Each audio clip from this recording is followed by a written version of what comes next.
ரஜினிகாந்தின் ஆரம்பகால வாழ்க்கை மற்றும் கரியர் தொடக்கம் பெங்களூரில் ஒரு மராத்திய குடும்பத்தில் பிறந்த இவரின் தந்தை ராமோஜி ராவ் கெய்க்வாட் ஒரு காவலராக பணியாற்றினார். 4 உடன்பிறப்புகளில் இளையவரான இவர் தனது 9வது வயதிலேயே தாயை இழந்தார். நடிப்புத் துறைக்கு வருவதற்கு முன்பு பல்வேறு சிறு பணிகளை செய்த இவர் பின்னர் பெங்களூர் போக்குவரத்து சேவையில் PDS பேருந்து நடத்துனராக பணியாற்றினார்.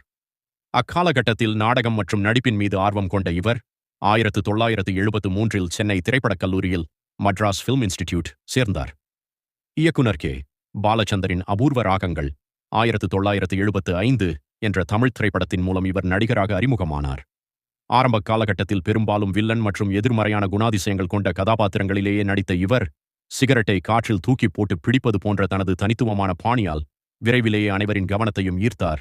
பின்னர் நேர்மறையான கதாநாயகன் வேடங்களில் நடிக்கத் தொடங்கிய இவர் 1980இல் வெளியான பில்லா திரைப்படத்தில் இரக்கமற்ற மாஃபியா தலைவராக நடித்ததன் மூலம் சூப்பர் ஸ்டார் அந்தஸ்தை அடைந்தார்.